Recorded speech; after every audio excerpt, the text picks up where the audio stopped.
My father's hand connected with the wine glass so hard I thought the crystal would shatter. The sharp crack silenced 200 conversations instantly, and when he stood up at the head table, every muscle in my body locked with primal fear. I knew that look. I had seen it once before when I was 16 and he caught me sneaking out. But this was different. This was colder, more calculated, more final. Ava. His voice carried across the Pinnacle's grand dining room, like a judge delivering a sentence. Before we continue celebrating my anniversary, I need my daughter to answer a question. $500,000 vanished from our family trust fund 2 weeks ago. Since only you and your brother have access to that account and Leo certainly didn't take it, I want you to stand up and explain to everyone here what you did with my money. The room spun. 200 pairs of eyes locked onto me like lasers. The champagne flute in my hand tumbled in slow motion, exploding against the marble floor in a burst of crystal shards and golden liquid. Someone gasped. Someone else whispered. My fiancé Mark grabbed my hand under the table, but I couldn't feel it. I couldn't feel anything except the crushing weight of 200 people watching me be publicly destroyed by my own father. This wasn't just dinner. This was an execution. And I was standing in front of a firing squad wearing a black cocktail dress and my mother's pearl earrings. But here's what my father didn't know as he stared me down with those cold, disappointed eyes. Here's what my stepmother Carol didn't know as she dabbed fake tears from her perfectly made-up face. Here's what my brother Leo didn't know as he sat there playing the concerned sibling, his performance so convincing I almost believed it myself. I had evidence, recordings, bank statements, surveillance footage, a 53-page private investigator's report that detailed every dollar Leo had gambled away in Vegas, every luxury car he had rented, every casino chip he had thrown down while drowning, in an addiction nobody knew about, and I had spent the last 2 weeks preparing for this exact moment, knowing they would try to frame me, knowing they would make their move in the most public, humiliating way possible. They thought they were burying me that night. They thought wrong. If you've ever been blamed for something you didn't do, if you've ever been the scapegoat while the real criminal played the victim, if you've ever stood alone against people who were supposed to love you, then you need to hear what happened next. Hit that like button right now because this story gets wild. Subscribe to this channel if you believe in justice. And drop a comment telling me about the moment you realized your family wasn't on your side. I read every single comment, and your stories give me strength. Now let me take you back to where this nightmare really started 3 weeks before that dinner, to the night my brother video called me with tears streaming down his face and the most convincing lie I'd ever heard. But actually, to understand how deep this betrayal went, I need to take you back even further. Back to when I was 12 years old, sitting cross-legged on my bedroom floor in our Evanston house, playing with the Lego architecture set my mom had given me for my birthday 3 months before she died. My father knocked on the door frame, and when I looked up, I saw something in his expression that made my stomach drop. That's the look adults get when they're about to change your life and pretend it's for your own good. "Ava, honey, we need to talk. Can you come sit with me?" My mother had died 2 years earlier from ovarian cancer that had come back with a vengeance. Stage 4. 6 months from diagnosis to the funeral. Those 2 years after losing her had been just Dad and me, broken pieces learning to fit together in a new shape. Friday night was always movie night. We'd make popcorn and watch old black and white films that Mom used to love. Saturday mornings, he'd take me to construction sites and teach me how to read blueprints, showing me the bones of buildings the way some fathers teach their kids to fix cars. We weren't perfect, but we were healing. We were a team. Carol came into our lives like a summer storm, beautiful and overwhelming. She was a pharmaceutical sales rep who had met my father at a business conference. Blonde, polished, 10 years younger than Dad, with a 15-year-old son named Leo from her first marriage. At first, I tried to like her. I really did. I wanted Dad to be happy. I wanted to have a family again. But within months of the wedding, everything changed. Carol had a way of making small comments that cut deep. She would rearrange the furniture in our house and get rid of my mother's things, saying it was time to move forward. She would compare me to Leo constantly. "Leo is so athletic. Leo is so social. Leo always thinks before he speaks, Ava. Maybe you should try that." When I protested to Dad, he would sigh and tell me I was being difficult, that I needed to give Carol a chance, that blending families was hard for everyone. Leo was worse. He was a bully who had found the perfect cover. In front of our parents, he was the golden child, helpful and charming. When we were alone, he would mock me, steal my things, and once even pushed me down the stairs, then claimed I had tripped. I spent my teenage years feeling invisible and unwanted in my own home. The only escape was school, where I threw myself into my studies, especially art and mathematics. I dreamed of becoming an architect of designing buildings that would last long after I was gone. When I turned 18, I left for college in New York and barely looked back. I would come home for major holidays, paste on a smile, and leave as quickly as possible. Dad and I talked on the phone maybe once a month, brief and surface-level conversations. Leo stayed in Chicago, got a useless business degree from a third-tier college that Dad paid for, and landed a VP position at Morgan Construction that everyone knew was pure nepotism. Carol lived the life of a wealthy housewife, spending her days at country clubs and spa appointments. I graduated with honors from Columbia, got my master's in architecture, and started working at a small but respected firm in Manhattan. The pay was terrible, my apartment was the size of a shoebox, and I was drowning in student loans, but I was free. I was building a life on my own terms. And then I met Mark. Mark Chen was a corporate lawyer who came into our firm to review a contract dispute. He was smart, funny, grounded, and he saw me in a way no one else ever had.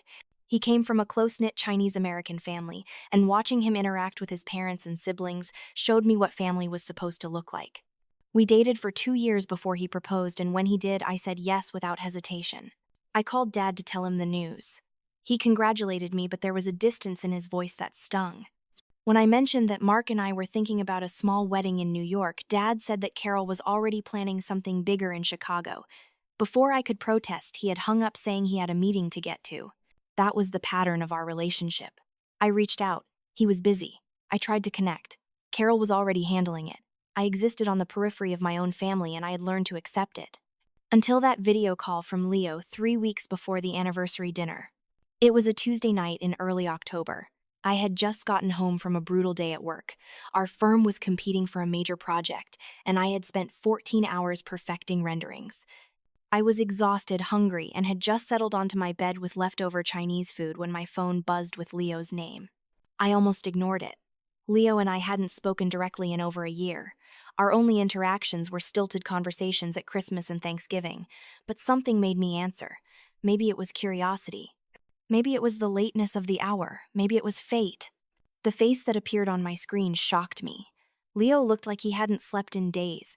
His normally carefully styled hair was greasy and unkempt. His eyes were bloodshot and wild. There was a sheen of sweat on his forehead despite the fact that Chicago was cold in October. Behind him, I could see what looked like a hotel room, generic and impersonal. Ava, thank God. I've been trying to reach you all day. I frowned. You have. My phone showed no missed calls. He waved a hand dismissively, not meeting my eyes. Doesn't matter. Listen, I need to talk to you about something serious. About Dad. My chest tightened. Is he okay? Is he sick? No, nothing like that. Leo ran his hands through his hair, making it stand up in odd angles. It's worse. It's the company. Ava, Dad is going bankrupt. The words hit me like a physical blow. What? Leo leaned closer to the camera, his voice dropping to an urgent whisper, even though he appeared to be alone. I found documents in his office last week. The company took on massive debt for that expansion into the suburbs. The housing market shifted. The project is hemorrhaging money. Dad has been hiding it, taking out loans, selling off assets quietly. But it's not enough. In 3 months, maybe 4, Morgan Construction will be forced to declare bankruptcy. Dad will lose everything. The house. His reputation. His entire legacy. I felt my dinner turn to lead in my stomach. How do you know this? Have you talked to him? Leo shook his head violently. He'd never admitted. You know how he is. He'd rather drive the company into the ground than admit he made a mistake. But I saw the numbers, Ava. Red ink everywhere. Outstanding debts in the millions, and he's not getting any younger. The stress is killing him. I've watched him age 10 years in the last 6 months. Part of me wanted to dismiss this immediately. Leo had never shown any interest in the actual business side of Morgan Construction. He showed up late, left early, and spent most of his time schmoozing with clients over expensive lunches. But the panic in his voice seemed genuine. And the thought of Dad losing everything, suffering in silence because he was too proud to ask for help, was unbearable. What can we do? I heard myself ask. Leo's expression shifted slightly. It was subtle, but I caught it. A flash of something calculating before the desperate mask slid back into place. There's a way. The trust fund. You remember Dad set one up for both of us after he married Carol. It's got about $2 million in it total.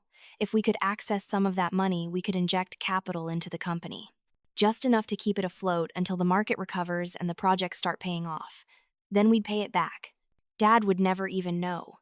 We'd save him without humiliating him. I stared at the screen, my mind racing. The trust fund was something I had largely forgotten about. It had been set up with specific terms. We couldn't access it until we were 30 unless we both agreed to a withdrawal for a major life event. I was 28. Leo was 31. In theory, we could authorize a withdrawal if we both signed off. How much are we talking about? 500,000. Maybe 6. I'd need to run the exact numbers. But that would be enough to stabilize things. By dad time. $600,000, more than I made in 4 years. The thought of that much money moving around made me dizzy. Leo, this is huge. I can't just make this decision on a phone call. I need time to think. I need to verify what you're telling me. I need to talk to Mark. Leo's face hardened. Mark, your boyfriend, doesn't get a say in our family business, Ava. Fiancé. And yes, he does. He's going to be my husband. And he's a lawyer. He can help us make sure we're doing this legally. There's no time for lawyers and committees. Leo's voice rose. Every day we wait, the hole gets deeper. I'm not asking you to give me your life savings. This is Dad's money that he set aside for us, for emergencies. If this isn't an emergency, what is? He had a point. But something about the whole conversation felt wrong. Maybe it was the setting, the generic hotel room instead of his downtown condo. Maybe it was the way he kept looking off camera like he was reading from notes. Maybe it was simply that Leo had never in my entire life asked for my help with anything. Let me sleep on it. I'll call you tomorrow. Ava, please. Leo's voice cracked. I know we haven't been close. I know I was a jerk when we were kids, but this is about Dad. This is about saving everything he built. Don't let our past relationship stop you from doing the right thing now. After we hung up, I sat in the darkness of my apartment. I felt torn in a way I hadn't felt in years. Part of me wanted to help, wanted to be the dutiful daughter who stepped up in a crisis. But another part of me, the part that had survived years of gaslighting and emotional manipulation, was screaming that something was very wrong. I called Mark. It was late, but he answered on the second ring, his voice warm and alert. Ava, what's wrong? I told him everything that had happened. Leo's video call. His story about Dad's company going bankrupt. His request to access the trust fund. Mark listened quietly without interrupting. I could tell his legal mind was already analyzing every detail. When I finished, there was a long silence. Then Mark spoke, his voice careful and measured. Ava, I need you to listen to me. This sounds like a scam. Your brother has a history of lying and manipulation. He's never been interested in the company's welfare, and the timing is suspicious. Why now? Why a video call out of nowhere? Why the pressure to decide immediately? But what if he's telling the truth? What if Dad really is in trouble? Then we verify it before doing anything. You call the company tomorrow. Talk to the accountant, the CFO, someone who actually knows the financials. Don't take Leo's word for it. And definitely don't transfer any money without confirming the story independently. Mark was right. He was always right. It was one of the things I loved most about him and occasionally found most annoying. His logical, careful approach to problems was the perfect counterbalance to my emotional, impulsive nature. The next morning, I called in sick to work. I needed a clear head for this. I made myself coffee, sat at my tiny kitchen table, and pulled up the Morgan Construction website on my laptop. The company looked healthy from the outside. Recent news featured a ribbon-cutting ceremony for a new office park. There were photos of Dad smiling, shaking hands with local politicians. Nothing about financial trouble. I scrolled through my contacts until I found Mrs. Sullivan. Patricia Sullivan had been the chief accountant at Morgan Construction for nearly 2 decades. She had started when I was still in elementary school. She used to keep butterscotch candies in her desk drawer and would sneak me one when I visited Dad's office after school. She was sharp, honest, and deeply loyal to my father. My hands shook as I dialed her number. The phone rang 3 times before her crisp, professional voice answered. Morgan Construction, Patricia Sullivan speaking. Mrs. Sullivan, hi. It's Ava. Ava Morgan. There was a pause then, her voice warmed considerably. Ava, what a lovely surprise. How are you, dear? How's New York treating you? I'm good, thank you. Listen, Mrs. Sullivan, I need to ask you something, and I need you to be completely honest with me. It's about the company's financial health. Another pause, this one longer and more cautious. Is everything all right? I hope so. I just heard some concerning things and I wanted to verify them with someone I trust. Is the company struggling financially? Is there a chance of bankruptcy? The silence that followed felt like an eternity. When Mrs. Sullivan finally spoke, her voice was filled with genuine confusion.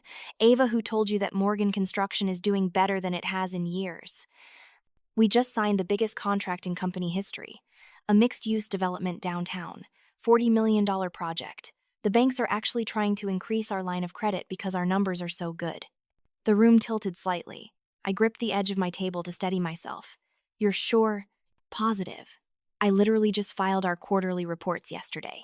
Profit margins are up 18% year over year. We're hiring, not laying off. Where did you hear about bankruptcy? I couldn't breathe. The air in my apartment felt too thick, too hot. Just a rumor. Thank you for clearing that up, Mrs. Sullivan. I appreciate it. Ava is someone trying to scam you. Because if they are, you need to tell your father. There are people who target family members of wealthy business owners. I'll handle it. Thank you again. After I hung up, I sat motionless for what might have been 10 minutes or an hour. Time felt strange. Leo had lied. Boldly, elaborately, convincingly lied. But why? What was he really planning to do with that money? I called Mark again. He answered immediately. Well, you were right. The company is fine. Better than fine. Leo lied about everything. I could hear Mark's jaw tighten over the phone. Then this is a straight-up attempt to steal from the trust fund. He's drowning in some kind of debt and he's trying to use you to bail himself out. Ava, we need to find out what he's really into. How? Let me make some calls. I have a friend who does private investigation work. If Leo is in financial trouble, we'll find out why. Over the next 10 days, Mark's investigator friend, a former NYPD detective named Sarah Chen, worked her magic. What she uncovered was staggering. Leo had a gambling problem that made my head spin. It wasn't casual weekend poker games. It was hardcore high-stakes gambling in Vegas, Atlantic City, even online. Sarah traced credit card statements, casino loyalty programs, and banking records. In the past 18 months alone, Leo had lost over $700,000. But it got worse. To cover his gambling debts, Leo had taken out loans from some questionable sources. Not quite mob-level loan sharks, but close enough. High-interest personal loans from the kind of companies that advertise on late-night TV, payday advances. He had maxed out 6 credit cards. He was being threatened with lawsuits. His luxury condo in downtown Chicago, it turned out, was 3 months behind on mortgage payments. Sarah sent me photos and videos that made my stomach turn. Leo at a blackjack table in the Bellagio surrounded by towers of chips looking manic. Leo stumbling out of a strip club at 4 in the morning. Leo test driving a Ferrari at a dealership, the salesman clearly smelling money. And most damningly, bank records showing that Leo had already tried to access the trust fund twice before, but had been denied because he needed my co-signature. This wasn't a recent problem. This was a long-term addiction, carefully hidden from everyone finally reaching a crisis point, and I was his last resort. Mark and I spent a full evening going through all of the evidence Sarah had compiled. The file was 3 inches thick. It painted a picture of a man spiraling out of control, desperate and dangerous. He's going to try again, Mark said quietly. He knows you didn't fall for it. He's going to escalate.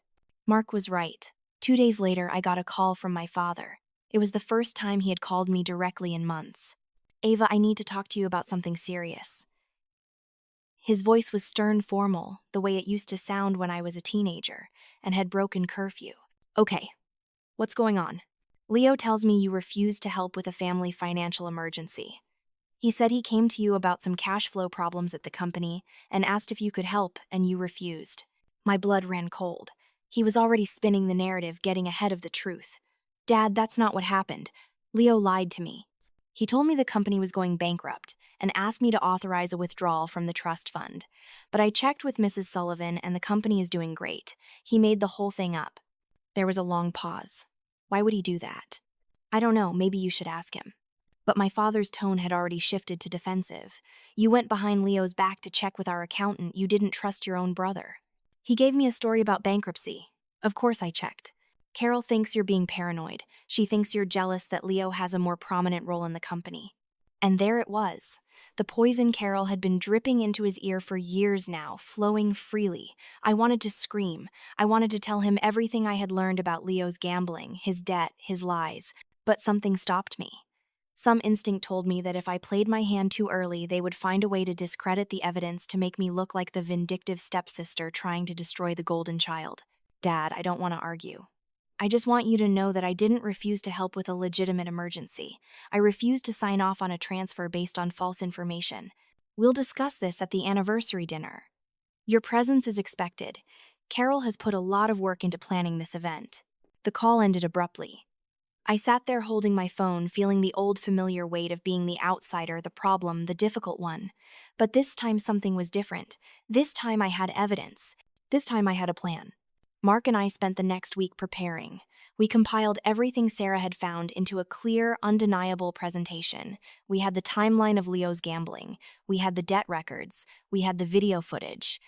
We had the bank statements showing his attempted access to the trust fund. And most importantly, we had the recorded phone call with Mrs. Sullivan confirming that Leo had fabricated the entire bankruptcy story. But we also prepared for the possibility that my father wouldn't believe us. Mark drew up papers to legally separate my portion of the trust fund from Leo's, to ensure that even if Dad sided with Leo, I would be protected. We contacted a lawyer in Chicago who specialized in family trusts. We built a fortress around the truth. The anniversary dinner was on a Saturday night. Mark and I flew into Chicago that afternoon. I felt like I was preparing for battle, and in a way, I was. I wore a simple black dress, elegant but not flashy. Mark wore his best suit. We checked into a hotel near the restaurant rather than staying at Dad's house. I needed neutral territory. The Pinnacle restaurant was everything you would expect from a venue that charged $5,000 just for the rental fee. Floor-to-ceiling windows offering a panoramic view of the Chicago skyline. Crystal chandeliers, tables dressed in white linens with elaborate floral centerpieces, a string quartet playing softly in the corner. 200 guests milling around with champagne flutes, the city's elite in their finest clothes. I spotted my father immediately. He was standing near the head table, looking distinguished in a charcoal suit, his silver hair perfectly styled. He was laughing at something a business associate was saying, but when he saw me, the smile faded. He gave me a curt nod and turned back to his conversation. Carol was holding court near the bar, resplendent in a champagne-colored gown that probably cost more than my rent. Her blonde hair was styled in perfect waves, her makeup flawless, her jewelry excessive. She was everything my mother hadn't been. Where my mother had been warm and genuine, Carol was polished and calculating. When she saw me, she gave me a smile that was all teeth and no warmth. Leo was harder to spot at first. When I finally saw him, I was shocked. He looked terrible. He had lost weight, his face was gaunt, and there were dark circles under his eyes that even the dim lighting couldn't hide. He was standing alone near a window drinking what looked like whiskey, his jaw tight. When our eyes met across the room, I saw something flash in his expression. Fear, desperation, and beneath that, rage. Mark's hand found mine and squeezed. "I've got you. No matter what happens tonight, I've got you." The first hour passed in agonizing small talk. Distant relatives I barely knew asked about my life in New York. Business associates of my father's told me how much I looked like my mother, which both warmed and broke my heart. Carol's friends, women with too much Botox and too little substance, made passive-aggressive comments about my career choices. "Wouldn't you rather be planning weddings than buildings? Dear, architecture is such a male-dominated field." I smiled and nodded and counted down the minutes until dinner would be served and this nightmare would be over. But I should have known it wouldn't be that simple. Dinner was a 5-course affair. I was seated at the head table between Mark and a business partner of Dad's, diagonal from Leo, and directly across from Carol. Dad sat at the head, the patriarch surveying his kingdom. The first 3 courses passed in tense, awkward conversation. Leo kept drinking. Carol kept throwing me sharp glances. Dad was cordial but distant with me, warm and engaged with everyone else. Then, right as the main course was being served, it happened. My father set down his wineglass with a sharp clink that cut through the ambient noise. The sound was so deliberate, so loaded with intent, that conversations around us began to fade. He looked directly at me, and I saw something in his eyes I had never seen before. Not disappointment, not anger, something colder. Contempt. "Ava." His voice carried across the room, clear and authoritative. "Before we continue with this celebration, I need to address something that has come to my attention, something that cannot wait any longer." The entire restaurant fell silent. 200 pairs of eyes turned toward our table. I felt Mark stiffen beside me, his hand finding mine under the table. "What are you doing?" I asked quietly, already knowing this was bad. This was very bad. what I should have done weeks ago, holding you accountable. He stood and the movement made him seem even larger, more imposing. Ladies and gentlemen, I apologize for interrupting the festivities, but I have a serious matter to address with my daughter. Ava, I want you to explain to everyone here what you did with $500,000 from your trust fund. The words hung in the air like poison gas. I couldn't breathe. Around us, I heard gasps, murmurs, the sound of 200 people suddenly finding me very, very interesting. What are you talking about? My voice came out thin and weak. Don't play stupid. Leo came to me 3 days ago with bank statements. On October 15th, $500,000 was withdrawn from the Morgan Family Trust Fund. Since only you and Leo have access to that account, and Leo certainly didn't take it, that leaves you. I looked at Leo. He was staring down at his plate, but I could see the corner of his mouth twitching. He had done it. He had actually stolen the money and was now framing me for it, in front of my entire family, all of my father's business associates, everyone. I didn't take any money. I stood up, my legs shaking. I haven't touched that trust fund. Leo finally looked up and his performance was masterful. He looked pained, reluctant, like this was tearing him apart. Dad, maybe we should discuss this privately. I'm sure Ava has an explanation. She's been under a lot of stress with her job with the wedding planning. People make mistakes when they're overwhelmed. Carol dabbed at her eyes with her napkin. David, please don't be too harsh. She's young. She probably got in over her head with credit cards or loans. We can work through this as a family. My father pulled out a folder from beneath his chair. Inside were printed documents. He spread them across the table like he was laying down a royal flush in poker. These are your credit card statements, Ava. Leo helped me access them.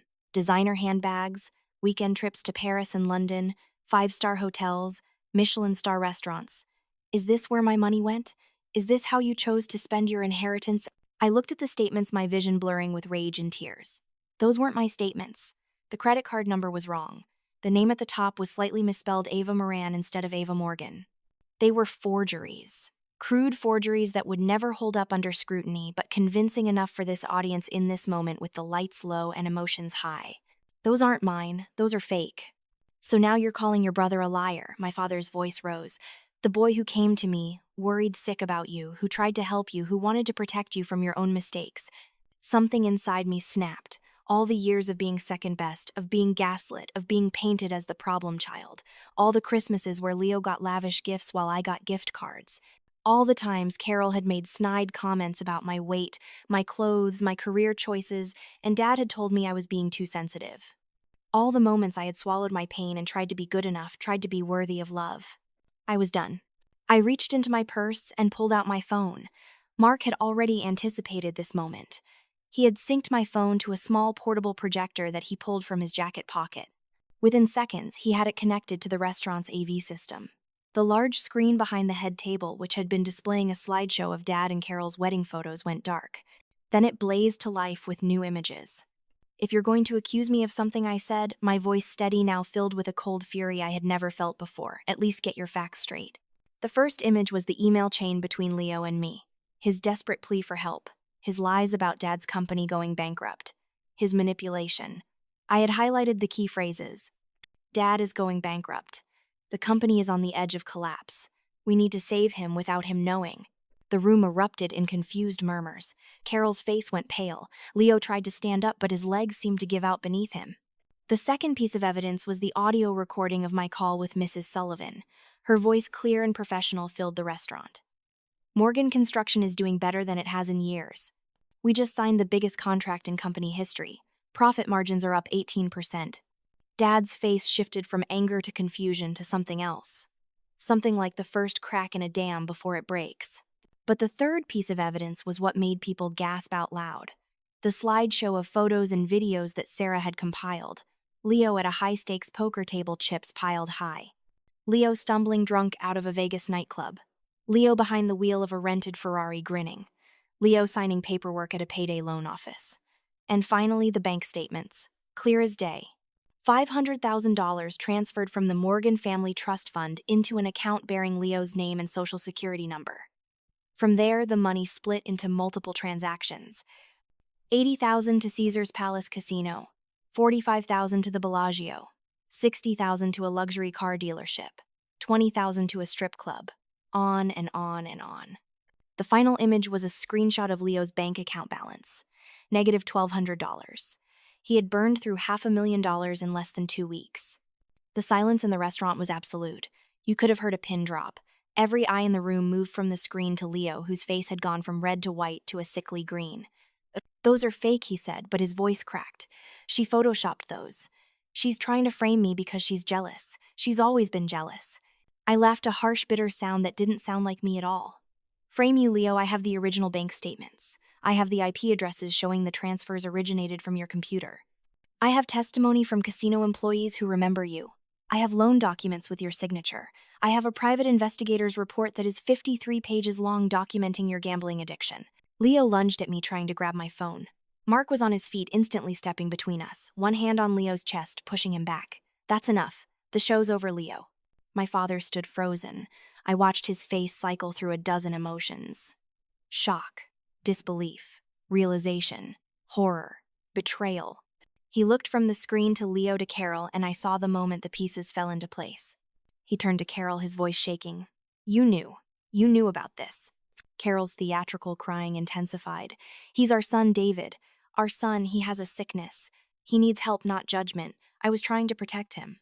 Protect him by helping him frame Ava, by letting him steal, by making her look like a criminal in front of everyone we know. He made mistakes, but he's family. Carol reached for Dad's arm, but he jerked away from her touch like she had burned him. "We could have handled this privately. We could have helped him quietly.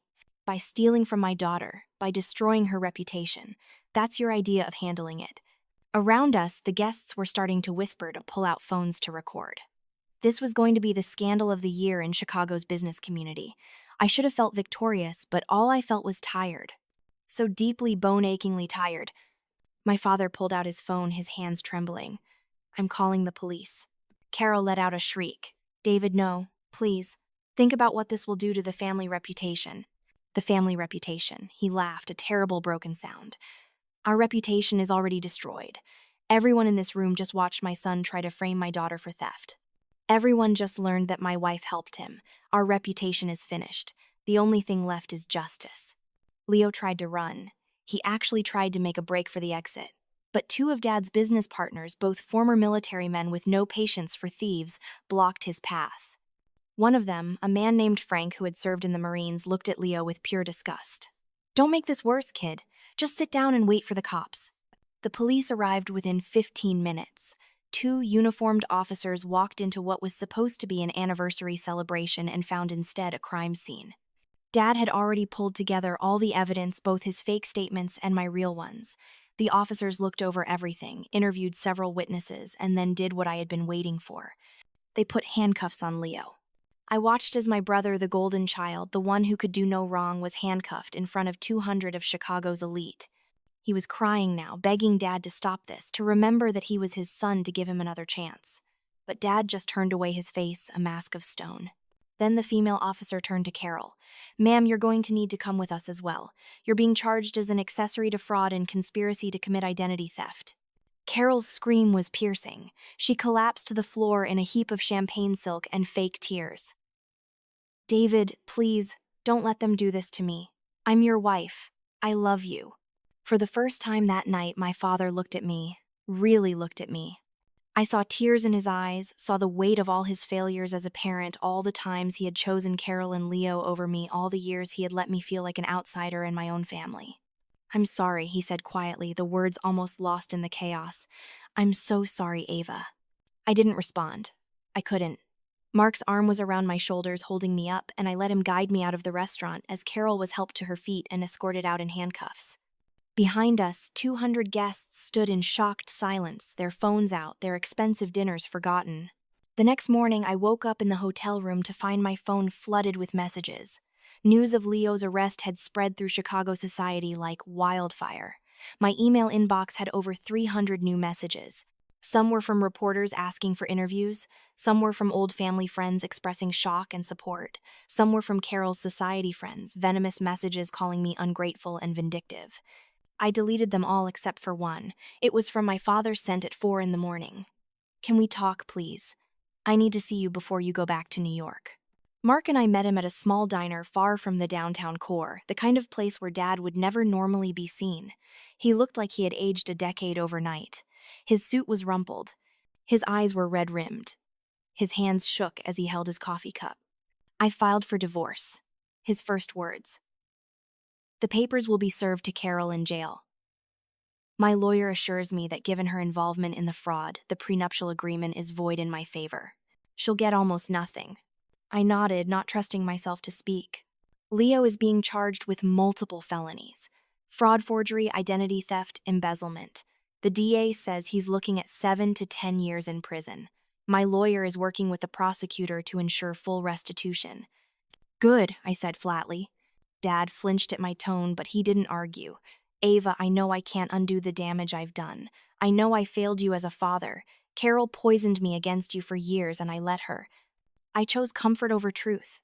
I chose Leo because it was easier than admitting I had failed at blending our family. I chose to believe you were difficult rather than face the fact that I had abandoned you emotionally after your mother died." Tears were streaming down his face now, this man who I had never seen cry, not even at Mom's funeral. "I let Carol erase your mother from our home. I let her replace all of Margaret's things with her own. I let her turn your childhood bedroom into a guest room. I stood by while she made you feel like a stranger in your own house, and when you left for college and barely came back, I told myself it was your choice, that you were just busy building your own life. But the truth is, I drove you away. I made you feel so unwanted that leaving was your only option. I had waited years, over a decade, to hear words like this, but now that they were here, I felt nothing, just a vast, empty numbness." "Why now?" I asked. "Why do you suddenly see the truth now? Because Leo stole money? Because your reputation is damaged?" Dad shook his head. "Because I saw your face last night. When Leo lunged at you, when Carol was screaming, when everyone was staring. You looked so alone, Ava. And I realized that's how you've always looked in our family. Alone. Like you were standing on the outside looking in, and I put you there. I'm your father, and I made you feel like you didn't belong." He reached into his jacket and pulled out a thick envelope. "These are the updated trust fund papers. I've had my lawyer separate your portion completely from Leo's. Your $1 million is now in a new account with only your name on it. Leo can't touch it, Carol can't touch it, even I can't touch it without your permission." I took the envelope but didn't open it. "And this." He pulled out another set of papers. "These are ownership transfer documents for Morgan Construction. I'm signing over 50% of the company to you effective immediately. I'm changing the company name to Morgan and Chen Construction after your mother's maiden name. This company should have always honored her legacy, and you are her legacy, Ava. You're the one who deserves to inherit everything I've built, not Leo." I stared at the papers in my hands. 50% ownership of a company worth over $50 million. It was more money than I could comprehend, more power than I had ever imagined having. "I don't know anything about running a construction company," I said quietly. "You're an architect. You understand buildings, design, structural integrity. The rest I can teach you. If you'll let me. If you'll give me a chance to be the father I should have been all along."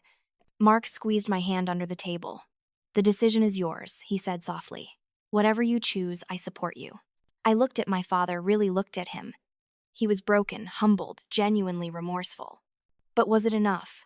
Could I forgive years of neglect and favoritism because he had finally opened his eyes? Could I walk back into a family that had made me feel worthless for so long? "I'll think about it," I said, finally. "I need time to process all of this." Dad nodded, accepting. "Take all the time you need. The papers will be waiting whenever you're ready.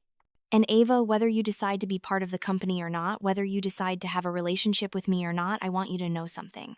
Your mother would be so proud of you. The way you stood up for yourself last night, the way you refused to be victimized, the way you fought back with truth and evidence rather than just anger. Margaret would have been so proud. That broke something in me. I started crying, really crying for the first time since my mother died.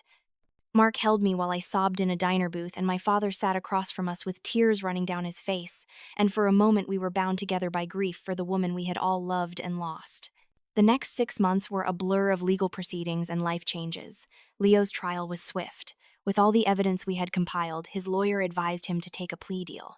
He was sentenced to 7 years in a medium-security prison. I attended the sentencing hearing. When the judge asked if I wanted to make a victim impact statement, I stood up and looked Leo in the eye. "You tried to destroy me," I said, my voice steady. "You tried to steal my inheritance and my reputation. You tried to make our father believe I was a thief and a liar. But the only thing you succeeded in doing was revealing your own character. I hope you use these 7 years to think about the person you've become and decide if that's really who you want to be." Leo had looked at me with hatred, then pure and undiluted. "When this is over, I'll make you pay," he hissed as the guards led him away. Carol's case was more complicated. She was charged as an accessory, but her lawyer argued that she was a victim of spousal manipulation, that she had been trying to protect her son. The jury was sympathetic. She got 2 years of probation, a substantial fine, and a permanent record. But what hurt her most was the social exile. Chicago's elite society, which she had worked so hard to be part of, turned on her instantly. No more country club luncheons, no more charity galas, no more being photographed for the society pages. She moved to a small apartment in a modest neighborhood and got a job as a receptionist at a dental office. I heard through mutual acquaintances that she tried to reach out to Dad several times, begging for reconciliation for financial help. He ignored every attempt. The divorce was finalized in record time, and per the prenuptial agreement that her criminal activity had voided, she got almost nothing. No alimony, no share of the house, no claim to the business, just enough to cover her legal fees and not much else. Meanwhile, I was faced with the biggest decision of my life. Did I take Dad's offer? Did I move back to Chicago and learn to run a construction company? Did I forgive him and try to build a relationship? Mark and I talked about it endlessly. He never pushed me in either direction, just asked questions that helped me clarify my own feelings. "What do you want, Ava? Not what you think you should do, not what would make other people happy. What do you actually want for your life?" I realized that I wanted to build things. I had always wanted to build things. As a child, I had loved watching buildings go up, imagining the lives that would unfold inside them. As a student, I had loved the challenge of designing structures that were both beautiful and functional. As a junior architect, I had felt frustrated being stuck behind a computer, never seeing my designs come to life. Morgan and Chen Construction gave me the opportunity to do both, to design and to build, to see my visions become reality. 3 months after that devastating anniversary dinner, I gave notice at my firm in New York. Mark, incredible man, that he was found a position at a corporate law firm in Chicago so we could make the move together. We found an apartment in the West Loop, got a dog named Blueprint, and I started my new life as co-owner of a construction company. Dad was true to his word. He taught me everything: how to read contracts, how to manage construction crews, how to deal with difficult clients, how to navigate city permits and regulations. I spent my days on construction sites in a hard hat and steel-toed boots, learning the difference between theoretical knowledge and practical experience. I made mistakes. I had moments of doubt, but slowly I began to find my footing. The company thrived under our partnership. Dad handled the business relationships and the financial strategy. I brought fresh design perspectives and a new energy. We started taking on more innovative projects, pushing the boundaries of sustainable building practices. Within a year, Morgan and Chen Construction had become one of the most respected firms in the Midwest. My relationship with Dad slowly healed. It wasn't easy. There were hard conversations, moments of anger and resentment bubbling up. But we both committed to honesty, to showing up, to doing the work of rebuilding trust. He went to therapy. I went to therapy. Sometimes we went together. Slowly, painfully, we built something new from the ruins of our broken relationship. Mark and I got married in a small ceremony with just 50 guests, all people who genuinely cared about us. Dad walked me down the aisle, and when he placed my hand in Mark's, he whispered, "Your mother would have loved him." I cried through my entire vows. 1 year and 3 months after that disastrous anniversary dinner, I stood on a construction site in downtown Manhattan. It was my first major project as the lead architect and project manager. A mixed-use development, 30 stories of gleaming glass and steel rising from the ground. Residential units on the upper floors, commercial space below, a rooftop garden that would be open to the public. It was ambitious, innovative, and entirely mine. The building had broken ground 2 months earlier, and already the foundation was complete. Massive concrete pillars rising from bedrock, ready to support everything that would come above. I stood at the edge of the site in my navy suit and hard hat with Morgan and Chen Construction emblazoned across it, watching the crane operators and the ironworkers and the electricians all moving in coordinated precision. Mark came up behind me and wrapped his arms around my waist, resting his chin on my shoulder. "Look at what you built," he murmured. "I'm so proud of you." But I wasn't looking at the building. I was looking at the foundation, at the concrete and steel that would hold everything up. I thought about Leo and Carol, about how they had tried to bury me under a foundation of lies. They had thought that by pushing me down, by destroying my reputation, by stealing my inheritance, they could eliminate me as a threat to their comfortable life. They didn't understand that pressure creates diamonds, that betrayal can forge steel, that sometimes being broken down completely is the only way to rebuild yourself into something stronger. My father appeared from the construction trailer, and when he saw me, his face lit up with genuine pride. He walked over, looked up at the rising structure, and put his hand on my shoulder. "Your mother would be so proud, Ava. I wish she could see this." "I think she can," I said softly. Leo was still in prison. I had received 3 letters from him over the past year. The first was angry, blaming me for his incarceration, calling me vindictive and cruel. The second was manipulative, claiming he had found God and asking me to talk to the parole board on his behalf. The third was desperately sad, saying he was sorry that he had hit rock bottom, that he finally understood what he had done. I hadn't responded to any of them. Maybe someday I would. Maybe someday I would visit him and we could have an honest conversation about our broken family and the scars we both carried. But not yet. I wasn't ready for that kind of forgiveness yet, and I was finally okay with not being ready. Carol had tried to reach out once, a long email about how she was sorry, how she had been a terrible stepmother, how she hoped I could find it in my heart to help her financially because she was struggling. I had read it twice and then deleted it. Some people don't deserve your forgiveness. Some people don't deserve a second chance. And I was learning that it was okay to protect my peace by keeping them at a distance. Standing on that construction site with Mark by my side and my father nearby, and my future literally rising from the ground beneath my feet, I felt something I hadn't felt in years. Complete. Whole. Home. I had spent so much of my life trying to earn love from people who were incapable of giving it. I had twisted myself into shapes that didn't fit, trying to be good enough, trying to be worthy. But the truth was, I had always been worthy. The problem was never me. It was them. Leo and Carol had tried to bury me. They had dug a deep hole and tried to push me into it. But what they didn't understand was that I'm an architect. I know about foundations. I know about building from the ground up. And I know that the deepest foundations support the tallest buildings. So I took their hole, their lies, their betrayal, and I poured concrete into it. I built a foundation so strong, so solid that nothing could shake it. And on top of that foundation, I built an empire. Sometimes the worst thing that ever happens to you becomes the best thing that ever happened to you. Sometimes betrayal is just the universe clearing out the dead weight so you can finally fly. And sometimes the people who try to destroy you end up being the ones who set you free. So here's my question for you. Have you ever been betrayed by someone you trusted? Have you ever been blamed for something you didn't do? And most importantly, how did you rise from it? Drop your story in the comments below. Hit that like button if this story resonated with you. And subscribe because I'm just getting started.